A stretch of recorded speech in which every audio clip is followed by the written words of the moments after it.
Hello दोस्तों, मेरे YouTube channel में आपका स्वागत है। और आज की वीडियो में हम एक जन्म कुंडली का विश्लेषण करेंगे। जन्म कुंडली की जो डिटेल्स हैं वो 2/8/1993 और जो समय है वो रात के 9:30 बजे का है। जन्म स्थान मेरठ उत्तर प्रदेश का है। तो इनकी जो जन्म कुंडली बनती है वो मीन लगन से स्टार्ट होती है और जो मीन लगन के स्वामी बनते हैं वो गुरु ग्रह बनते हैं। और गुरु ग्रह का जो स्थिति है वो लगन के स्वामी सप्तम में बैठकर लगन को देख रहे हैं, जो कि एक अच्छी स्थिति का निर्माण कर रहे हैं। व्यक्ति के जीवन में सुख सुविधाओं को बढ़ा रहे हैं, व्यक्ति के जीवन में ज्ञान को बढ़ा रहे हैं। व्यक्ति अपने ज्ञान को अच्छे से उपयोग कर सकता है, ये इस चीज़ को दिखाता है, क्योंकि गुरु का संबंध लगन से बन रहा है और लगन का संबंध जब लगने से बनता है, लगनेश लगन को देखता है तो ये लगन को बहुत बली करता है। ऐसे व्यक्ति की पर्सनैलिटी और ऐसे व्यक्ति का जो ओवरऑल पर्सनैलिटी होती है, सब कुछ मिलाकर उसका जो जीवन होता है वो अद्भुत होता है, अच्छा होता है, क्योंकि लगन पूरे जीवन को डिफाइन कर सकता है। लगन एक ऐसा भाव है जो पूरी जीवन के व्यक्ति को बता सकता है कि हाँ किस प्रकार का ये व्यक्ति है। तो यहाँ पर जब लगन का संबंध लगने से होता है तो ये बहुत अच्छा होता है, श्रेष्ठ होता है, कुंडली के लिए बहुत बढ़िया होता है। अब आप देखिए इस कुंडली में जो पंचम भाव के स्वामी बनते हैं वो बनते हैं चंद्रमा, जो बैठे हैं मकर राशि में 11 भाव में, और 11 भाव बैठकर अपने घर को वापस से देख रहे हैं। और चंद्रमा यहाँ पर देखिए सूर्य के बिल्कुल सामने पड़ रहे हैं, तो ये पूर्णिमा के चंद्रमा कहलाएंगे, बली चंद्रमा कहलाएंगे, पक्ष बल से चंद्रमाएँ कहलाएंगे। तो इनका चंद्रमा भी अच्छी स्थिति में है और चंद्रमा पर सूर्य की दृष्टि है, जिससे चंद्रमा और बली हो रहे हैं और चंद्रमा अत्यधिक चमक रहे हैं। चमकने का मतलब है कि पक्ष बल से मजबूत हैं, तो इनका चंद्रमा भी बहुत अच्छा है, मतलब कि पंचमेश इनका बहुत अच्छा है। पंचम भाव का स्वामी भी इनका अच्छा रिजल्ट देने वाला ग्रह है और खुद के ग्रह को, जो ग्रह है वो खुद के घर को देख रहा है, जिस कारण ये पंचम भाव के फलों को और अच्छा बढ़ाएगा, जीवन में लाभ की स्थिति को बनाएगा। चंद्रमा के साथ एक प्रॉब्लम होती है कि चंद्रमा का संबंध जिस भी भाव से होता है, व्यक्ति उस चीज़ के बारे में बहुत सोचता है, उस चीज़ के बारे में बहुत चिंतन करता है, उसी चीज़ की बहुत टेंशन लेता रहता है। जैसे कि ये लाभ का भाव है तो ऐसे व्यक्ति के जीवन में लाभ की चिंता रहती है, लाभ होगा नहीं होगा, कुछ भी लाभ किसी प्रकार का हो, रिश्तों का हो, कमाने का हो, धन का हो, किसी प्रकार हो, लेकिन लाभ की चिंता ऐसे व्यक्ति को जीवन भर रहती है। लेकिन यहाँ पर देखिए कि लाभ का जो ग्रह है वो लाभ में बैठकर खुद को देख रहा है, तो पंचम भाव का जो सुख है व्यक्ति को मिलेगा, संतान का सुख मिलेगा, जीवन में धन मान सम्मान का सुख सभी प्रकार मिलेगा और इच्छाएं भी पूर्ति व्यक्ति की होंगी, ये चंद्रमा बताता है। यहाँ पर देखिए जो नवम भाव के स्वामी बनते हैं वो बनते हैं मंगल। अब मंगल जो बनते हैं, मंगल इस कुंडली में भाग्येश होते हैं और साथ ही साथ वो दूसरे भाव के स्वामी भी बनते हैं। तो धन और भाग्य की स्थिति यहाँ पर मंगल के अधिकार क्षेत्र में आती है और मंगल सप्तम भाव में बैठकर केंद्र त्रिकोण राजयोग बना रहे हैं। मंगल की स्थिति यहाँ पर अच्छी है, केंद्र और त्रिकोण का संबंध बना रहे हैं, लेकिन यहाँ पर एक समस्या है कि मंगल यहाँ पर 0 डिग्री पर दिखाई पड़ रहे हैं, जिस कारण इनकी कुंडली में मंगल का प्रभाव बहुत कम रहेगा। ऐसे व्यक्ति कोई बड़ा डिसीजन लेने से डरते हैं या इतनी आसानी से कोई डिसीजन को नहीं ले पाते हैं। और मंगल का प्रभाव व्यक्तित्व पर तो दिखाई पड़ रहा है, लेकिन हकीकत में व्यक्तित्व पर मंगल का प्रभाव का असर नहीं होगा, क्योंकि उनमें बल नहीं है मंगल में। तो मंगल को यहाँ पर बलि करना होगा, मंगल को मजबूत करना होगा, भाग्य को बलि करना होगा, क्योंकि यहाँ पर राहु भी बैठे हैं मंगल के घर में जो नीच राशि में है, तो मंगल के प्रभाव को कमजोर कर रहे हैं, कम कर रहे हैं। और यहाँ पर राहु का प्रभाव भी व्यक्ति को अच्छा नहीं मिल पाएगा क्योंकि मंगल कमजोर है। तो इस कारण मंगल का प्रभाव यहाँ पर मजबूत करना, बलि करना बहुत ज़्यादा जरूरी है, क्योंकि वो भाग्येश बनते हैं और भाग्य का स्वामी बनकर व्यक्ति के जीवन को और अच्छा बना सकते हैं। यहाँ पर मंगल दसम भाव को देखते हैं, लगन को देखते हैं और दूसरे भाव को भी देखते हैं, लेकिन देखने का कोई विशेष प्रभाव व्यक्ति को नहीं मिल पाएगा और व्यक्ति जीवन में भाग्य की कमी को महसूस करेगा कि व्यक्ति के जीवन में भाग्य का साथ उसको नहीं मिल रहा है। यहाँ पर भाग्य को मंगल को बलि कर भाग्य का साथ लिया जा सकता है, क्योंकि वो किसी बुरे भाव में नहीं बैठे हैं और अच्छे भाव में बैठे हैं। लेकिन सप्तम भाव में मंगल का बैठना अच्छा नहीं होता है, वो अच्छा तब नहीं होता है जब मंगल बली होते हैं, जब मंगल में पावर होती है। अब यहाँ पर मंगल ही 0 डिग्री पर है तो बैठ के भी कुछ ज़्यादा विशेष नहीं कर पाएंगे। यहाँ पर ये मांगलिक योग भी बनाता है, लेकिन इस मांगलिक योग का कोई विशेष प्रभाव नहीं है। तो ऐसे व्यक्ति का विवाह अगर किसी नॉन मांगलिक से भी किया जाए तो ये भी चल सकता है, यहाँ पर वैवाहिक जीवन आराम से चल सकता है, क्योंकि मंगल का इस कुंडली में कोई विशेष प्रभाव नहीं है। मांगलिक का मतलब होता है कि कोई व्यक्ति मांगलिक है, कितने ज़्यादा एनर्जी वाला है, कितना ज़्यादा गुस्से वाला है, कितना ज़्यादा चिड़चिड़ा है, यहाँ पर ये बात दिखाता है कितना दृढ़ निश्चय है। यहाँ पर मंगल का प्रभाव कम है, तो मंगल जब 0 डिग्री पर है तो किसी नॉन मांगलिक से ऐसे व्यक्ति का विवाह कर भी किया जा सकता है। ये मांगलिक योग कैंसिलेशन की बात आती है यहाँ पर, क्योंकि मांगलिक योग का मतलब होता है मंगल से प्रभावित है, कितना मजबूत मंगल है, कितनी एनर्जी है। यहाँ पर एनर्जी बहुत कम दिखाई दे रही है, तो ऐसे व्यक्ति के अंदर आलकस की स्थिति बनी रहती है, काम करने की स्थिति अच्छी नहीं होती है, टालने की स्थिति रहती है, व्यक्ति इतना साहसी नहीं होता है, निडर नहीं होता है। तो ये सब मंगल के प्रभाव को कम करने की स्थिति यहाँ पर बनती है, और मंगल का प्रभाव यहाँ पर मजबूत करना बहुत ज़्यादा जरूरी बनता है। यहाँ पर राहु केतु दोनों नीच राशि में है, और यहाँ पर देखिए जो राहु है वो अच्छा प्रभाव बिल्कुल नहीं दे रहे होंगे, या अपनी दशा अंतर्दशा में नहीं दे पाएंगे क्योंकि मंगल कमजोर है। और यहाँ पर केतु शुक्र की स्थिति में शुक्र की राशि में है, तो शुक्र यहाँ पर अच्छी स्थिति में है, मजबूत है, मित्र राशि में है, तो केतु का प्रभाव फिर भी अच्छा मिलने का स्थिति है। यहाँ पर देखिए लाभ का जो स्वामी बनते हैं कौन, शनि, और जो 12वें का स्वामी बनते हैं वो शनि, वो 12 भाव में बैठे हैं, बहुत अच्छी स्थिति का निर्माण कर रहे हैं। ऐसे शनि व्यक्ति को जीवन में श्रेष्ठ लाभ देंगे, श्रेष्ठ सुख देंगे, और व्यक्ति को जीवन में हर सुख संपदा, हर सुख साधन, हर प्रकार का सुख देंगे। ये यहाँ पर शनि दिखाते हैं, क्योंकि शनि 11वें और 12वें भाव के स्वामी बनकर 12 में वक्री अवस्था में है, तो ये श्रेष्ठ रिजल्ट देने वाली स्थिति में रहेंगे। ये स्थिति यहाँ पर देखिए इनकी कुंडली में कुछ अच्छे योग हैं। अच्छे योग का मतलब क्या होता है? अच्छे योग का मतलब होता है कि जो व्यक्ति के व्यक्तित्व को अच्छा बनाए, व्यक्ति के कर्तव्य निष्ठा को बनाकर रखें, व्यक्ति के मान सम्मान को बनाकर रखें, व्यक्ति की बुद्धि को जागृत रखें, व्यक्ति के मन को जागृत रखें। वह अच्छे योग होते हैं जो व्यक्ति को सही समय पर सही चीज़ों को दे दें। अब देखिए यहाँ पर जैसे ज्योतिष है, ज्योतिष में क्या है कि कुछ शत्रु ग्रह हैं, कुछ मित्र ग्रह हैं, कुछ आपस में मित्र हैं, कुछ आपस में शत्रु होता है। तो जब कोई 2 मित्र ग्रह आपस में बैठते हैं तो उनका एक विशेष ही प्रभाव बन जाता है। कुंडली किसी भी प्रकार की हो, किसी भी लगन की हो, लेकिन जैसे मंगल, सूर्य, गुरु ये आपस में अच्छी मित्रता रखते हैं, चंद्रमा आपस में अच्छी मित्रता है, तो जब इनका संबंध आपस में बनता है तो ये श्रेष्ठ बनता है, व्यक्ति के व्यक्तित्व को अच्छा बनाता है, व्यक्ति के जीवन में बहुत ऊंचाइयों को देने वाला होता है, सफलताओं को देने वाला होता है। ऐसा व्यक्ति अपने जिस भी काम को लेता है उस काम को पूरी तरह से उसमें कर्तव्य परायण दिखाता है, उसको निभाता है। इसी प्रकार जैसे बुध, शुक्र, शनि, राहु ये आपस में मित्र होते हैं, तो जब इनका संबंध आपस में बनता है तो ये भी बहुत श्रेष्ठ फल देने वाला होता है। ऐसे ग्रह भी बहुत अपनी जो इनकी रिस्पॉन्सिबिलिटी इस कुंडली में है, जैसे कि शुक्र है, शुक्र की रिस्पॉन्सिबिलिटी इस कुंडली में अष्टम भाव की बनती है और दूसरे भाव की बनती है, तो इनसे संबंधित शुभ फल देंगे, अच्छे फल देंगे। जो इनके खुद के कारकत्व हैं, शुक्र है वो विवाह का है और सुख सुविधाओं का है, भौतिक साधनों का है, तो वो सब भी वो देंगे।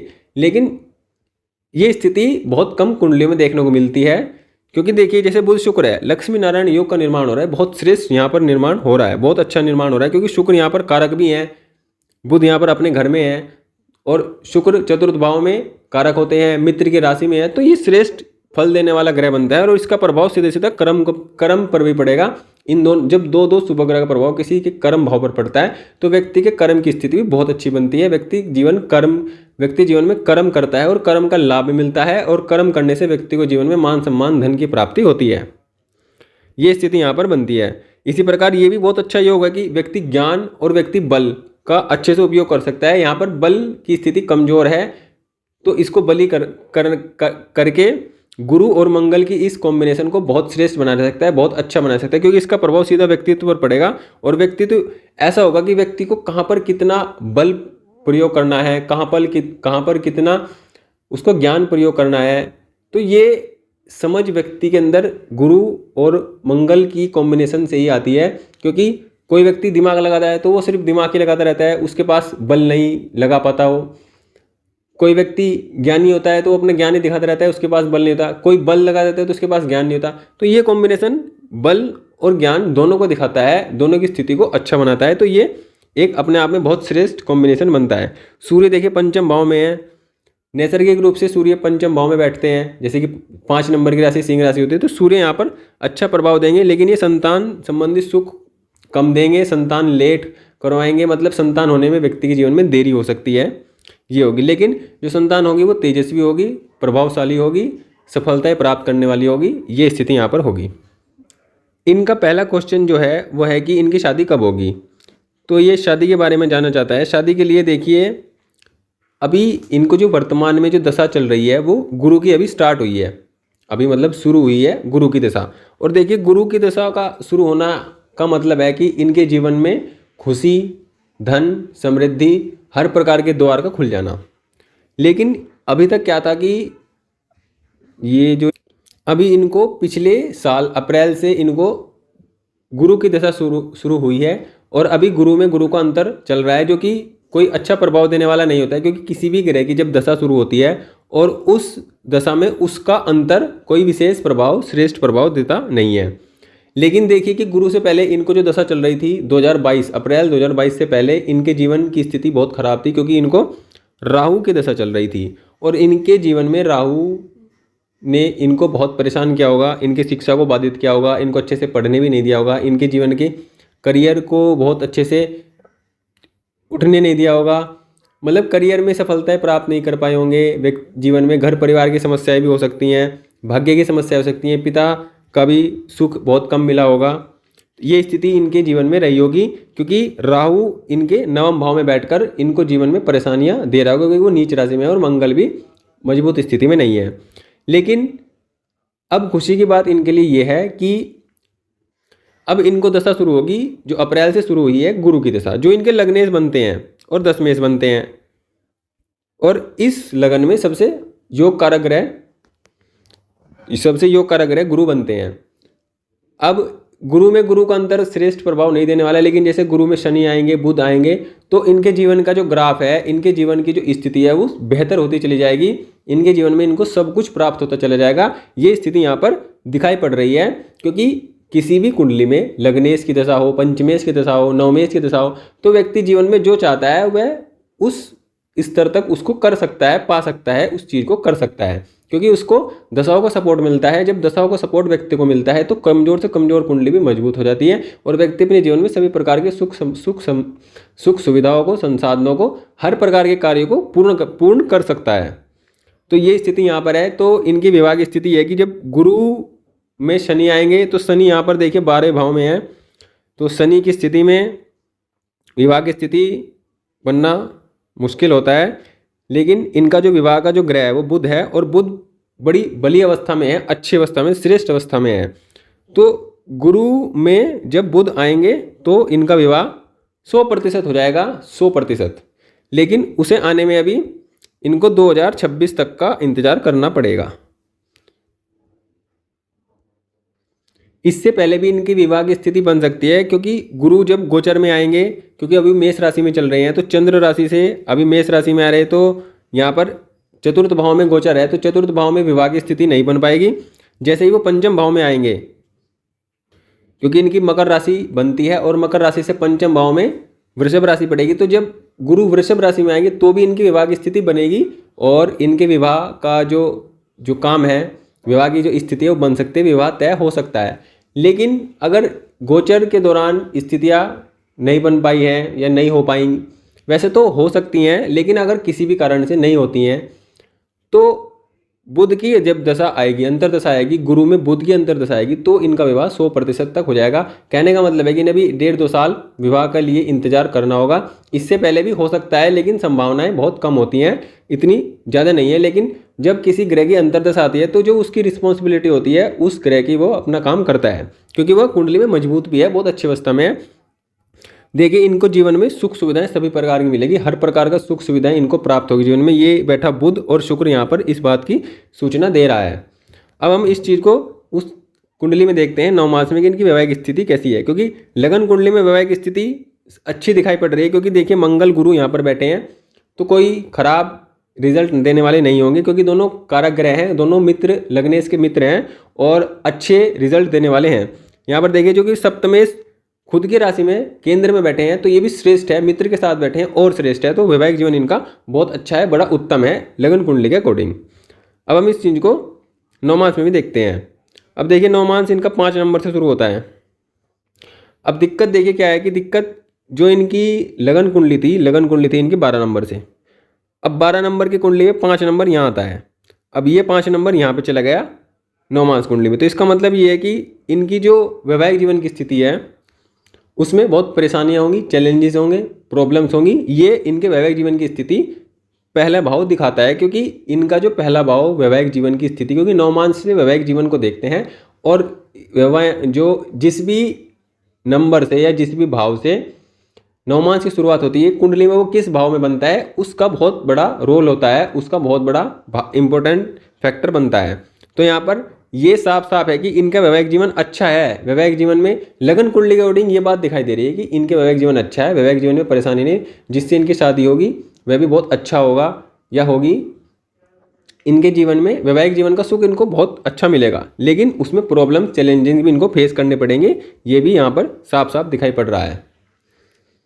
और जो प्रॉब्लम्स होंगी वो बीमारी से रिलेटेड हो सकती हैं, फैमिली से रिलेटेड हो सकती हैं, कोर्ट कचहरी, और ज़्यादातर जो प्रॉब्लम होंगी वो हेल्थ इशू यहाँ पर बने रहेंगे, या पारिवारिक समस्या भी कुछ हो सकती है, लेकिन जहाँ तक संभावना है कि हेल्थ इशू ज़्यादातर बने रहेंगे, क्योंकि ये छठा भाव हेल्थ का होता है। और हेल्थ से ही जब शुरू हो गया नवमांस कुंडली, तो फिर ये हेल्थ की समस्या को दिखाता है वैवाहिक जीवन में। अब देखिए इनका जो सप्तम भाव का स्वामी है, सप्तम भाव का स्वामी कहाँ बैठा है, देखिए यहाँ पर फिर शनि यहाँ पर बैठे हैं चतुर्थ भाव में। लगन कुंडली में भी इसी प्रकार था और नवमांस में भी इसी प्रकार है, लेकिन यहाँ पे स्थिति थोड़ी कमजोर दिखाई पड़ती है, क्योंकि यहाँ पर सूर्य साथ में है, राहु साथ में है, तो यहाँ पर लेकिन गुरु का प्रभाव है, गुरु की स्थिति यहाँ पर सप्तमेश्वर पड़ रही है। तो इनका वैवाहिक जीवन कुल मिलाकर अच्छा है। वैवाहिक जीवन में सभी सुख प्राप्त करते चले जाएंगे जीवन में, और जैसे ही वैवाहिक जीवन शुरू होगा और वैवाहिक जीवन जैसे जैसे बढ़ता जाएगा तो इनके जीवन में हर प्रकार की सुख सुविधाएं, हर प्रकार के सभी काम इनके जीवन में होते चले जाएंगे। इनको इस बात से बेफिक्र रहना चाहिए, क्योंकि इनका शुक्र भी अच्छी राशि में है, धनु राशि में है यहाँ पर पंचम भाव में, तो ये भी श्रेष्ठ है। और दो शुभ ग्रह की दृष्टि शुक्र पर पड़ रही है, जो विवाह का कारक होता है। और सप्तमेश पर भी गुरु का प्रभाव है, तो वैवाहिक जीवन इनका ठीक है, वैवाहिक जीवन में इनकी समस्या नहीं है। इनका वैवाहिक जीवन 1.5-2 साल बाद शुरू हो सकता है, 1.5-2 साल बाद इनके वैवाहिक स्थिति अच्छी बन सकती है, विवाह इनका तय हो जाएगा। तो वैवाहिक जीवन की स्थिति है। लाइफ पार्टनर जो इनका होगा वो बुध से प्रभावित होगा या बिजनेस वाला हो सकता है। ज़्यादातर बुध से प्रभावित व्यक्ति इनका जीवन साथी होगा, जिसमें ज्ञान भी परिपूर्ण रूप से होगा, लेकिन मंगल का प्रभाव थोड़ा कम होगा यहाँ पर। लेकिन यहाँ पर मांगलिक स्थिति दिखाई पड़ रही है जो कि विशेष प्रभावकारी नहीं है। कुल मिलाकर इनका वैवाहिक जीवन लगन और नवमांस के अकॉर्डिंग अच्छा है, लेकिन चैलेंजिंग के साथ होगा। तो इनको चैलेंज स्वीकार करके अपने जीवन को आगे जीते रहना चाहिए, आगे उसमें जीवन में बढ़ते रहना चाहिए। अब इनका अगला क्वेश्चन ये है कि इनका काम की स्थिति कैसी है, क्या है, इनकी नौकरी लग पाएगी। देखिए नौकरी की स्थिति ये है कि इनका जो दशमेश है वो सप्तम भाव में है और बली अवस्था में है, वही लग्नेश है। तो जब दशमेश सप्तमेश से संबंध बनाता है तो व्यक्ति को जीवन में बिजनेस करना चाहिए। ऐसे व्यक्ति जीवन में बिजनेस करे तो उनको ज़्यादा अच्छा लाभ होता है, ज़्यादा अच्छा उनका करियर रहता है। इसी चीज़ को हम नवमांस में भी देखते हैं। देखिए ये दशमेश है, ये शुक्र है, ये पंचम भाव में, तो यहाँ पर भी स्थिति अच्छी है कि ये ऐसी स्थिति है कि आप नौकरी करें चाहे व्यापार करें, ये इसमें आपको सपोर्ट करने वाला होता है। दशमांश अगर हम देखते हैं तो देखिए कि ये दशम भाव को स्वामी बुध, और बुध कहाँ पर बैठे हैं, चतुर्थ भाव में, वो भी नीच राशि में, और खुद के घर को देख रहे हैं। तो यहाँ पर भी जो दशमेश बनते हैं बुध बनते हैं, और यहाँ पर सप्तमेश भी बुध बनते हैं। तो इनके लिए जो नौकरी की स्थिति है वो श्रेष्ठ नहीं है, नौकरी करना इनके लिए ज़्यादा अच्छा नहीं होगा। इनको किसी भी प्रकार से अपना बिजनेस शुरू करना चाहिए, चाहे छोटे से छोटा बिजनेस शुरू करें या खुद का काम शुरू करें। खुद का काम से मतलब खुद का काम करें, कोई भी काम करें। ये पढ़ाने से रिलेटेड भी काम कर सकते हैं, टीचिंग से रिलेटेड कुछ सिखाने का काम भी कर सकते हैं। तो कुछ सिखाएं या पढ़ाएं, या क्योंकि इनकी एजुकेशन देखिए छठे भाव को स्वामी इनके एजुकेशन में बैठा है, तो एजुकेशन इनकी प्रभावित रही है। और इनको इस एजुकेशन के समय में इनको राहु की दशा हो रही है, तो एजुकेशन इनकी कोई विशेष यहाँ पर दिखाई नहीं पड़ रही है, एजुकेशन में इनकी समस्या दिख रही है। लेकिन जो भी इनके पास स्किल होगा, जो भी ये काम कर सकते हैं, दूसरों को सिखाने का काम कीजिए, इसमें कुछ भी सिखा सकते हैं आप, ज्ञान देने का काम कर सकते हैं, पढ़ाने का काम कर सकते हैं, ये आपके लिए श्रेष्ठ होगा। नौकरी आपके लिए इतनी श्रेयस्कर नहीं है, नौकरी में आपको समस्या ज़्यादा आएंगी। खुद का काम शुरू करने से आपको इतनी समस्या नहीं आएंगी, खुद का काम करना आपके लिए ज़्यादा अच्छा रहेगा, ये इस कुंडली से पता लगता है। तो ये इनकी कुंडली का एनालिसिस था। इसमें इनके जितने क्वेश्चन थे उनके आंसर देने का प्रयास किया गया है। जो भी और व्यक्ति इनको जो भी बात बताना चाह सकता है वो दे सकता है। अब हम इनके लिए उपाय की बात करते हैं तो इनको सबसे ज़्यादा उपाय जो करना चाहिए वो मंगल का करना चाहिए, क्योंकि मंगल इनकी 0 डिग्री पर है, मंगल कमजोर अवस्था में है। और शत्रु राशि में मंगल अच्छा प्रभाव देते हैं, तो इसलिए आपको मंगल का प्रभाव करना चाहिए। मंगल से संबंधित चीज़ों को अधिक से अधिक ग्रहण करना चाहिए। जैसे रेड कलर का आपको यूज़ ज़्यादा करना चाहिए। मंगल से संबंधित चीज़ों को खाना चाहिए ज़्यादा से ज़्यादा, जैसे चने हो गए, मतलब जिसमें मंगल का प्रभाव हो। मंगलवार को आप मंदिर जा सकते हैं, आप मूंगा रतन धारण कर सकते हैं, ये आपके लिए अच्छा होगा। और आप चाहें तो पुखराज धारण कर सकते हैं या पुखराज को उपरतन धारण कर सकते हैं। इन दोनों में से कोई भी रतन आप धारण कर सकते हैं, आपके लिए श्रेष्ठ रहेगा, अच्छा रहेगा। और आप गुरु को भी बलि करिए, गुरु को बलि करिए। गुरुवार से संबंधित जो गुरु ग्रह हैं उनके बीज मंत्रों का जाप कीजिए, मंगल के बीज मंत्र का जाप कीजिए, ये आपके लिए श्रेष्ठ रहेगा, अच्छा रहेगा। आपके लिए इतने उपाय ठीक हैं क्योंकि आपकी कुंडली में सिर्फ मंगल की कमजोरी स्थिति है, लेकिन यह है कि आपके जीवन की स्थिति अब अच्छी हो जाएगी। आपके लिए अब दशा जो शुरू हो रही है वो गुरु की हो रही है, तो ये आपके लिए श्रेष्ठ है। आप गुरु के बीज मंत्रों का जाप कीजिए और मंगल के बीज मंत्र का जाप कीजिए, आपके लिए श्रेष्ठ रहेगा। और आपके जीवन की जो ग्राफ है, जो आपका जीवन की जो स्थिति है वो बहुत अच्छी होती चली जाएगी और आपकी दशा भी अच्छी होने वाली है। तो ये इनकी कुंडली का एनालिसिस है। और आप इस वीडियो को देखिए, लाइक कीजिए, चैनल को सब्सक्राइब जरूर कीजिए। Thank you.